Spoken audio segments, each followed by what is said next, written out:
How does cultural relativism impact cultural norms? Imagine trying to understand a new way of life without judging it by your own standards. That's what cultural relativism is all about in anthropology.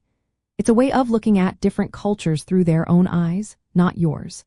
This approach helps us see why people do things differently and why those ways make sense within their own society. When anthropologists study cultures this way, they focus on the beliefs and practices from the inside, which is called the Emic perspective. This is different from the Etic perspective, where outsiders analyze cultures using their own ideas. Cultural relativism means you don't say one culture is better or worse than another.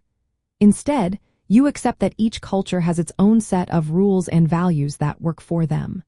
For example, in some societies, eating with your hands is normal and respectful, while in others, using utensils is the standard.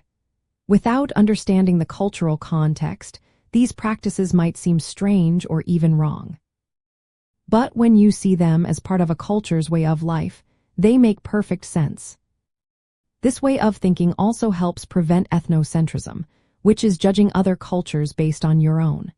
When people are ethnocentric, they see their way as the only right way. Cultural relativism encourages us to suspend those biases and look at practices from the perspective of the people living them. It's about respecting diversity and realizing that what's normal in one place might be very different elsewhere.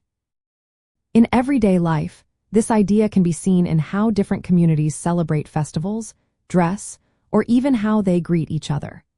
For example, bowing in Japan shows respect, but in other cultures, a handshake or hug might be the norm. When we understand these differences through cultural relativism, we can appreciate why people do things differently without feeling confused or judgmental.